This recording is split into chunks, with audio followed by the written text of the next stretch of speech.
I'm going to start with you, Jane.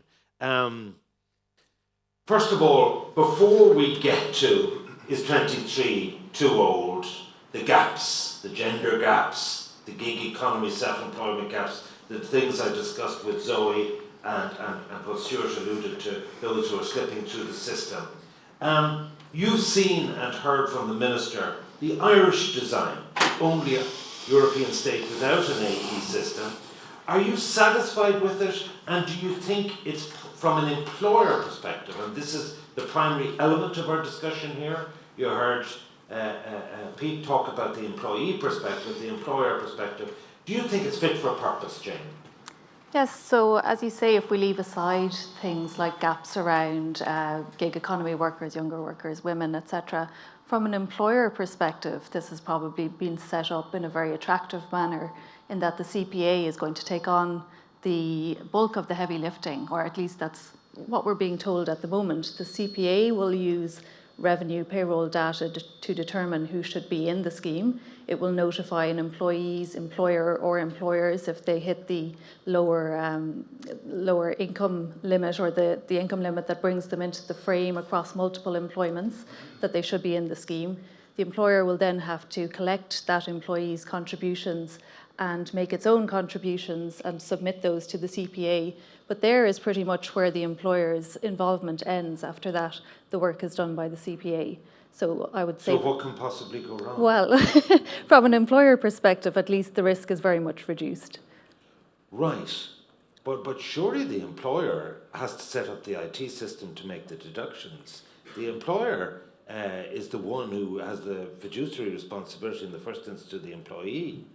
Well, there are very sophisticated payroll systems in place now. Most employers you'd expect would be involved with some level of automated payroll system, and it's expected that those would be able to fairly easily calculate and deduct employees' contributions from their wages and then submit those on. Whereas in the UK, an employer has to go out, choose a provider, choose what kind of benefit structure it wants, take the contributions, deal with opt-ins and opt-outs, deal with suspensions, re-enroll people. So the administration burden there is much more difficult for employers. Okay, one of the things we heard in the present market for occupational pensions is the default system, that the majority are in that.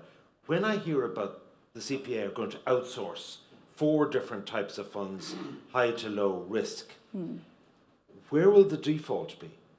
So an employee can either choose to go into low risk, moderate risk, higher risk funds, or if they make no choice, they'll be put into the default investment fund. And what we're being told is that would work on a kind of lifestyling approach. So relatively higher risk, but not high risk investments as the individual is lower and can afford to take that risk, and then moving into less risky assets as they approach retirement. And is it envisaged that the likes of Zurich and Amundi and New Ireland and all the people involved will be those outsourced, those who have master trusts, they're likely to be the people operating or not, or what? So the current proposal is that the government will tender for 4 registered providers, which will be the likes of Amundi, Zurich, the kind of players that we're used to, and it may attract some new players into the Irish market. Once appointed, unless there's some major catastrophe, the idea is that that provider would stay in place for 5 to 7 years, and then it would be retendered. Okay. If I could move on to State Street and you, Anne, as an advisor in this, and your IAP, do you believe the Minister that it'll happen? The good intentions and political determination are there, but knowing the inertia of bureaucracy, knowing the teething problems that the CPA are inevitably going to face, how do you think, what are you advising clients?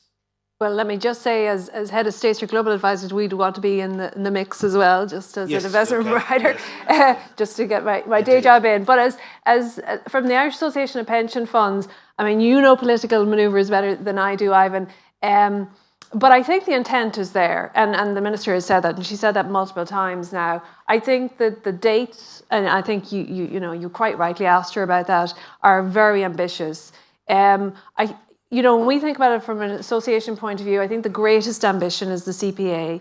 Now, in that ambition, there's good intent. I mean, the rationale for it is good. And and Jane touched on it. So it means that the burden isn't on the employer. There will still be a burden, so there'll be somewhat, but it's much less than, for instance, in the UK.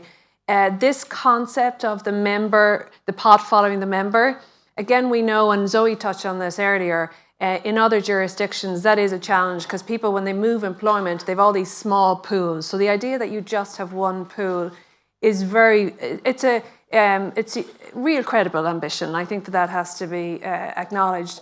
And also the governance and the idea that participants have one place to go for all their pensions is very good.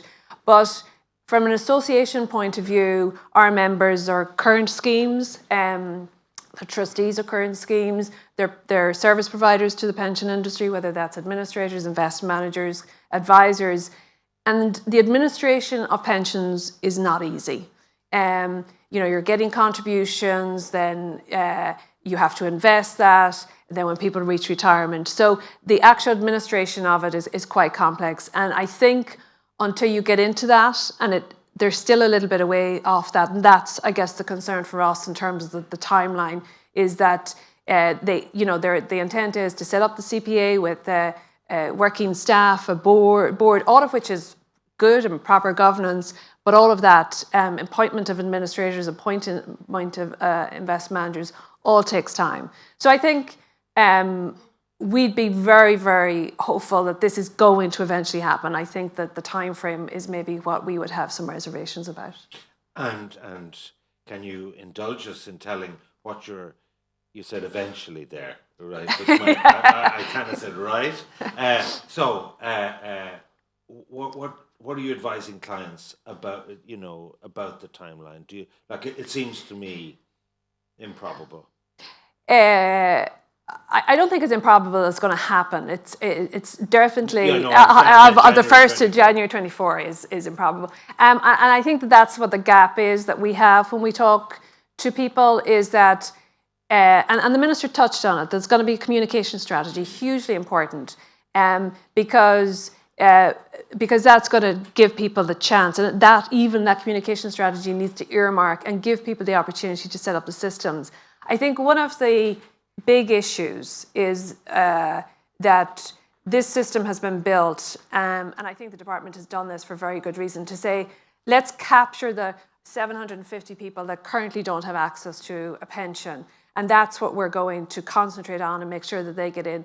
The reality is that, and the idea, and it's built in such a way that it's kind of independent of the existing pension schemes and the existing pension system and taxation system. The reality is that people change jobs, so you may go from an employer who does offer an occupation and pension scheme to one who doesn't, or vice versa. And so it doesn't accommodate that. And indeed, it doesn't accommodate employers. Employers need to consider, if they currently offer an occupational and pension plan, they may not have an auto-enrollment. They may give their employees a choice to enroll. So there's a gap there. And also, most employers give employees a 6-month period before they're actually join pension, whereas the auto-enrollment scheme, you sign up straight away. So I think that's the real challenge, to give people the opportunity to plan, and the communication strategy is really important around that. So 1st of January, we would say very unlikely, but hopeful still we could keep 2024 in our minds. Okay, so those are the professional advisory experts. And I'm going to get you all to critique what you think are the best bits and the worst bits of it. But now, from an employer's perspective, what do employers need to know? You're in an advisory as well as an advocacy position, Neil. I'm making widgets. I employ 40 people in Tuam. What do I need to know? KISS. Keep it simple, stupid. The employers absolutely have to echo what Anne has said. The responsibility for the employer in this is going to stop at the point of deduction. That's really important. So one of our HR executives is down there. We give HR advice to our members. Sinead down there is a HR professional. She's not a pensions professional. Employers will be turning to the likes of you for that advice. So There can be no expectation or burden on the employer when it comes to this. Our expectation is the CPA sets out, options A, B, C, and D, and Pete Lunn was talking earlier about choices. That stuff needs. We can't assume an advisory burden on HR or the employer in telling someone what to go for. That's going to have to come from somewhere else. Were that burden to fall on small employers, you're basically getting into regulated activity. You can't do it. It's not that we won't want to do it. It's we won't have the expertise to do it, and we're talking about something that's regulated by the central bank. So that can't happen. So the absolute priority is to have off-the-shelf, simple, reliable, trustworthy products, and we can put our employees into one or other. And I will also say, because that it's a topic now that you've raised with all the speakers so far, Ivan, about the start-up date next year. This is a once-in-a-generation chance to get this right. So the one thing that can't happen is that we drop the ball on the 1st of January next year. We absolutely have to get it right, even if it takes a little bit of time to get it right. But we've loads of examples from the EU, Australia and New Zealand about how to get it right. There really isn't an excuse for us getting it wrong this time. So whatever happens, even a little bit of a delay is tolerable. But if we ruin employee confidence in this system next year, that would be very, very serious. You happy about the rates and the tapering and all that? Because ISME have been an advocacy of pensions for those who are unprotected and for retiree provision. So in principle, you're in favour of it, but often, like the farmers and so on, in principle in favour, but in the detail, they're not in favour. Are you happy about the rates and the models? I thought it was interesting when Stuart had the 0.75% fee structure in the UK versus our 0.5%. We do have a substantial brokerage community within ISME, and I know a lot of them are saying we can't give advice for that. Now, the theory there is this is going to be state imposed. There's a limited range of products, therefore the advisory burden is very light, and everyone's going to be in. So the cost of advice should be low, but that's probably in the right range. I mean, people who are in private pensions now are looking at rates that look like between 1% and 1.5, 1.7. A lot of people in private pensions are paying.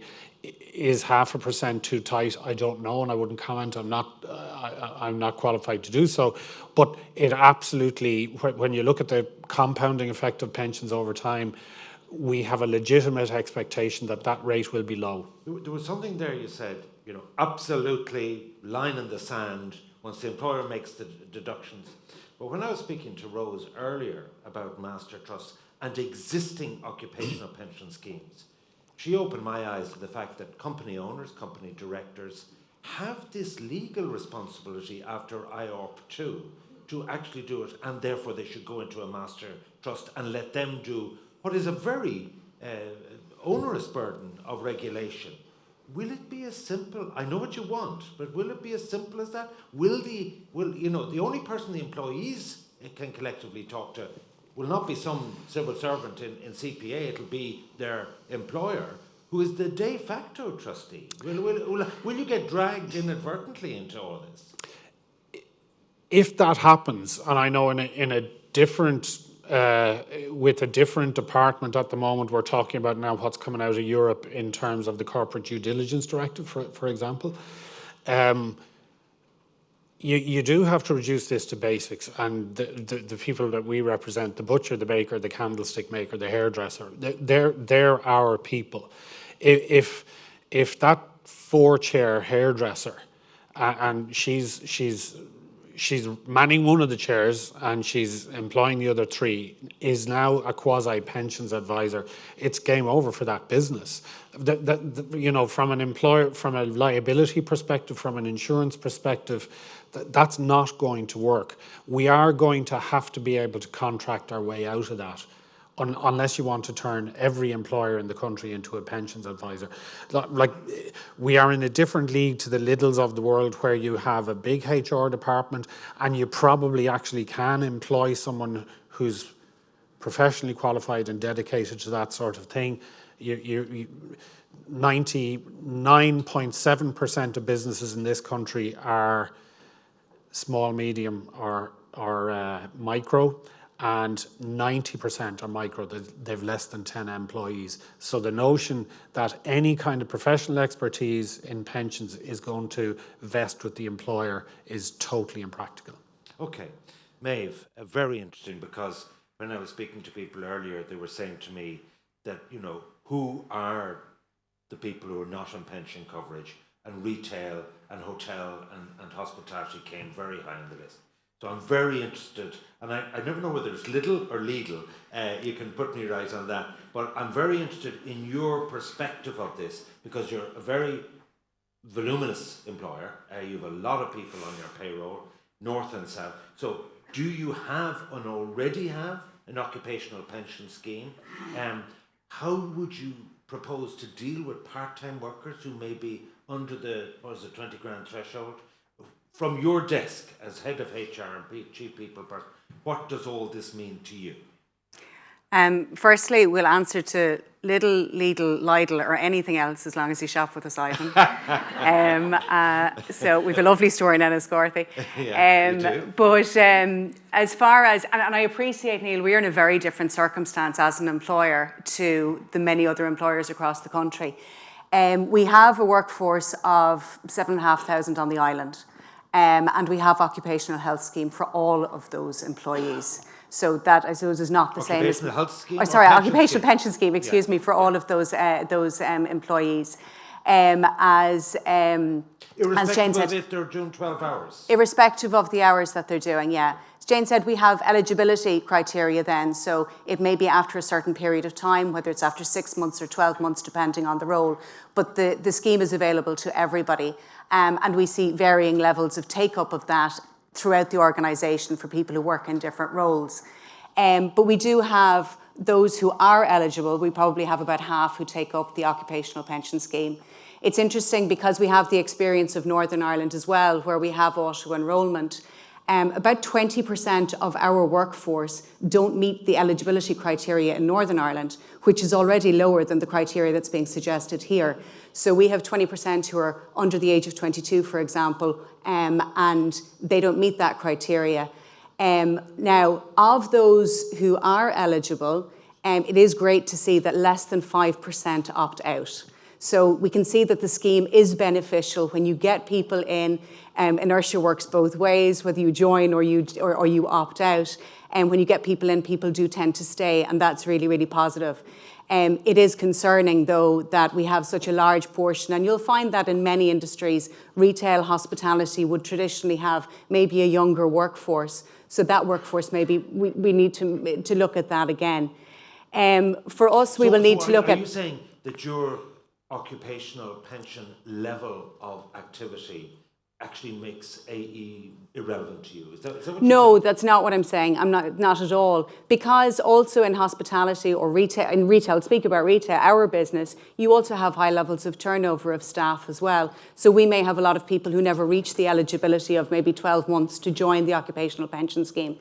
Whereas with the auto-enrolment, they will join straight away. For us, it's a lot of the unknowns. What will that look like? And I appreciate the Minister's absolute determination and ambition to have this in January 24. But for employers, regardless of the size, we need to know how this is going to work. And the pension software or the payroll software providers that we work with and that other businesses will work with, they will need to have the time to put these mechanisms into place as well. And that does take time. That's not something that happens in the case of 4 weeks. So we also then need to look at, with a current occupational pension scheme, how are we going to run the two? What's that going to mean to us? Is one going to be more attractive to employees than another? And contractually, what does that mean? There may be contractual elements as well that we need to see. Do we need to change that?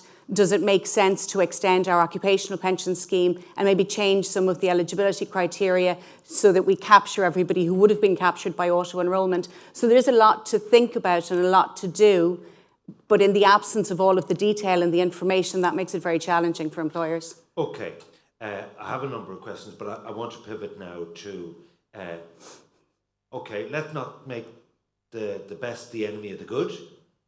If you were designing the scheme, I'm going to start here and work along, in terms of the gaps in it. Should it be a lower age than 23? Should it be your first job as opposed to an age? The gig economy, the gender gap, all the things we've heard from the UK. In terms of what you think is perfection, what would you do different?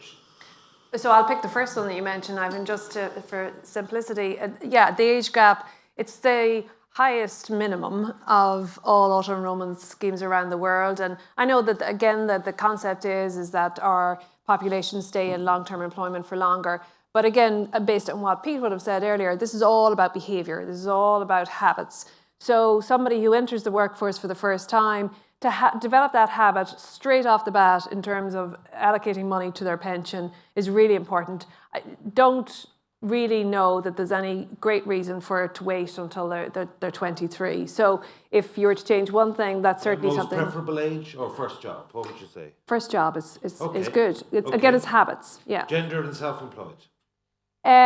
Yes, self-employed. I think there's the self-employed where people have their own personal pensions and have their own wealth. I don't think that's the cohort that we need to be exercised about. But again, it's come up earlier, the gig economy.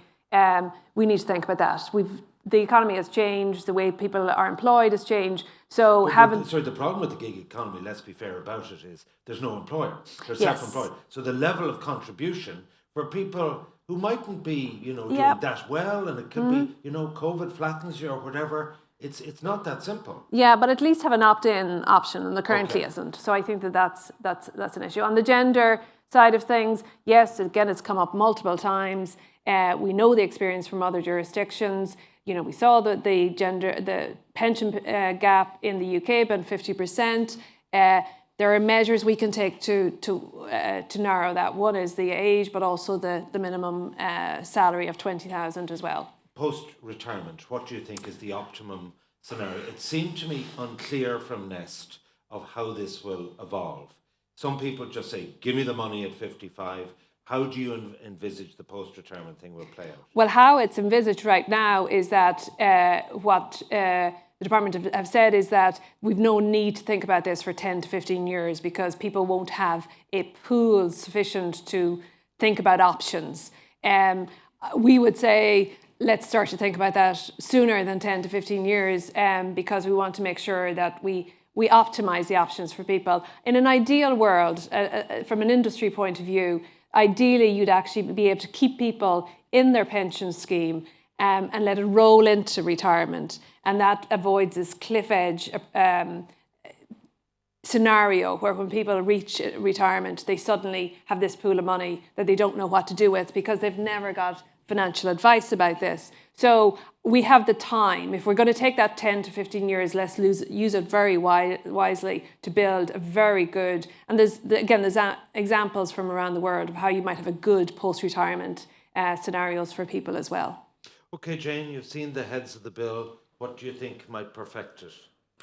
Yeah, a lot of the same things really. It seems a mistake to have 23 as the age at which people are caught, given that, we do have a lot of people who remain in higher education in this country, but that's certainly not everyone, and certainly differs a lot across social strata. So I think that's a mistake. I think it's a good idea for people to have the habit of saving for their pension from the very first day of employment. Otherwise, it's hitting them further down the line as money that's being taken off me. And as we've gone through with the behavioural economics, that may, impact on whether people are willing to stay in the scheme. The €20,000 lower catchment figure seems to be problematic specifically for women. What would you think would be optimal? It's difficult to know on that. I think that the gender issue is perhaps the most difficult issue to solve because once you go under 20,000, you also have to ask, can people afford this at all? and there is a 6-month mandatory participation period in the draft heads. So while you can suspend contributions at later periods, for the first 6 months you have to contribute as things are set up currently. And there certainly are people under 20,000 who just can't afford to have 6%. It'll start at 1.5. Like you give me 6 of one and a half dozen of the other. What are you saying? I don't know if that is the answer or all of the answer for the gender question, but I think it needs to be looked at. You could turn around and say 10,000, or like, what do you think? I think perhaps start lower, and if it's proving problematic, look at raising it rather than starting high and leaving it where it is. And post-retirement? Post-retirement, I agree with Anne. I think the ideal solution would be that individuals could remain in this structure, particularly if they remain with the CPA as the central authority. There may be really good opportunities there for kind of fresh thinking on how pensions could be managed and how people can kind of be supported into retirement. And one of the things that has been a criticism is a lack of detail. Where do you think, where would you shine that torch?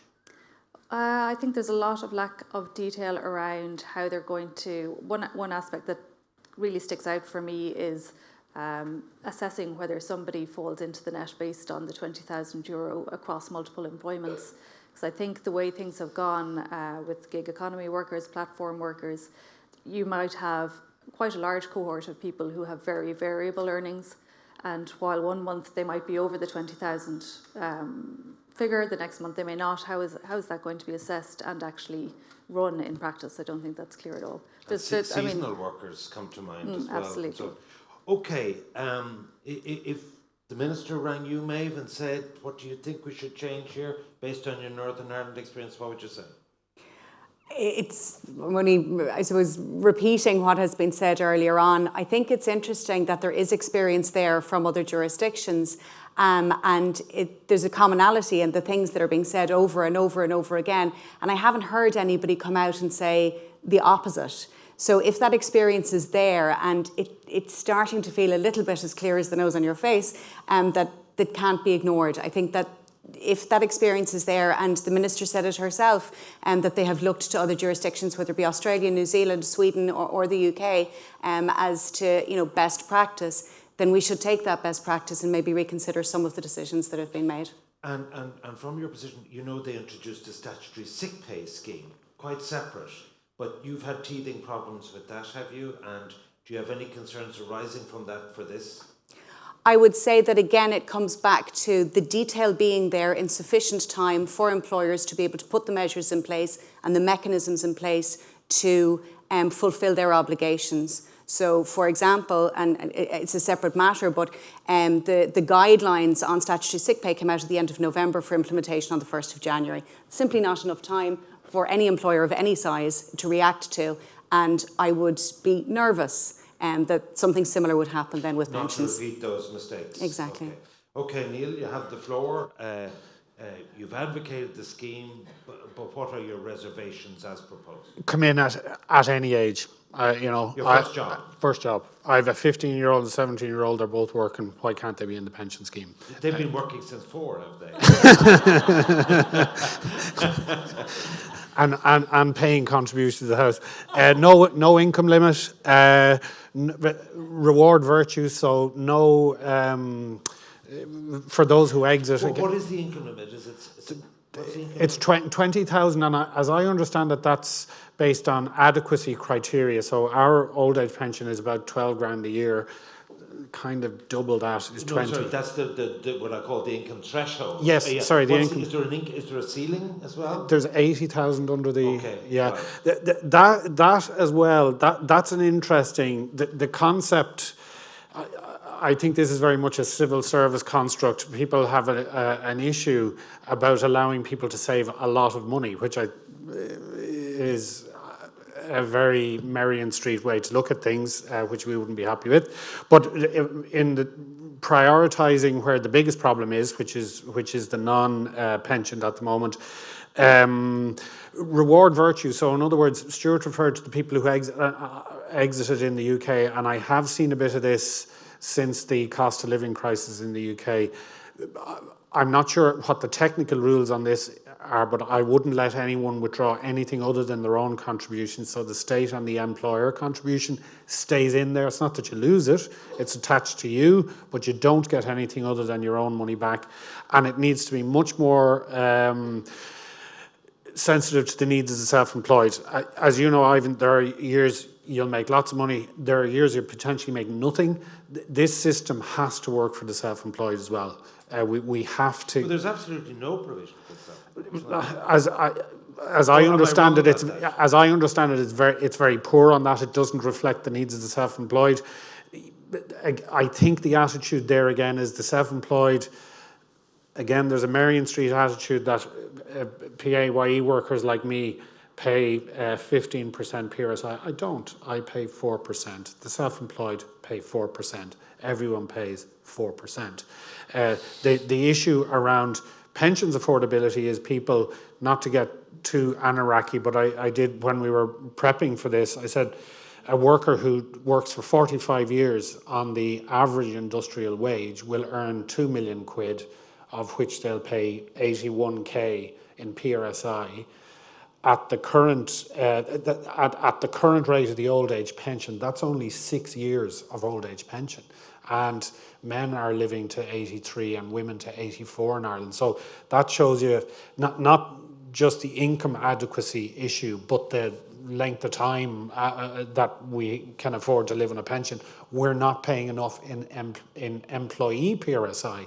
So we would make it really, really flexible and allow people to opt in from the very first day with a fund that's attached to your PRSI number, and you carry that for life. Okay. Yes. I don't want us to be kind of bashing all aspects of it. There's two ways to measure a good pension system: is coverage and adequacy. Coverage, I think they've got 750,000 people in at the around the age and the salary limits. Certainly could do a bit more. I think the adequacy, we should call it out though, the fact that they've earmarked how we're going to get to 14%. You heard from the UK, it becomes political. It's also been the same in Australia. If you don't have that baked in from day one, it'll cause you issues, but adequacy is really important and the roadmap to get there. Okay, the Minister and some of the speakers run over time, so I want to kind of conclude the next panel by a reasonable time for lunch break. So I'm going to read out the questions and just pick them up randomly. You don't all have to. Not a question as such. I think it'll be interesting to see the criteria the legislation will put in place for existing pension schemes to be considered acceptable. For example, what will be the minimum rates of contribution under existing schemes to avoid AE?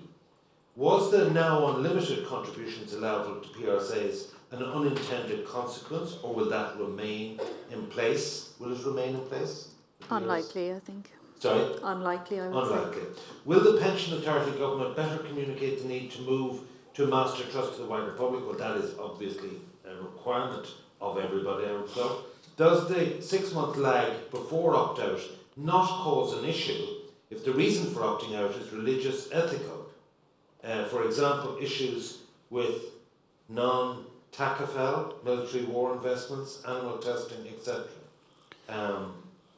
The opt-out clause, the 6-month lag. That sounds like it's maybe you have an ethical problem with the investments. Oh, I see. Perhaps. Right. What does the Minister think of comments encouraging AE for people 18 and above, not 23, well, you've heard the panel on that. Are AVCs not an option? Not at the moment. No. Which is, should they be? I think particularly when we're talking about the gender pensions gap, it is concerning that when a woman takes a break in her career at some stage for caring, that there isn't the option then to put an AVC, either to provide for it beforehand, which would be the ideal because of compounding, or provide for it afterwards, maybe when her earning power is then higher. It's one of the things that is baking in the pension gender gap. Okay. You can put this question either way. Should legislators allow fixed contributions from bonuses or wage inflation to soften the hit? Anyone want to take that up? Yes. Yes. You're in favour of that? Yeah. There are significant numbers of employees working in financial services would be a good example where, bonusing arrangements are a very significant proportion of remuneration. So absolutely. Okay. This is for State Street. Ever consider shedding some investment managers and bringing in advisors to help people stick to their accumulation? Outsource not? What do you think there? It's a bit of a criticism. Outsource to investment, to advisors. Well, I think the point of the default is you build a good default and you don't need advice, because if you introduce advice, and I think we heard it from Nest and elsewhere, it just doesn't allow for auto-enrolment. Yeah, is this going to be paralleled with an awareness campaign for employees? It does seem that there is a need for mass communication. Is that planned? Does anyone know? Yeah, but again, to Pete's point earlier, communication only works up to a point. So using the mechanisms of auto-enrolling people and deciding the contribution rate and the default fund is really more effective. We found that over many, many years. I think an awareness campaign and advice on post-retirement to people, because the tendency clearly is to take the money and run, which is the wrong thing to do. All right, I think that covers most of the questions there. I think it's been an excellent overall session on AE.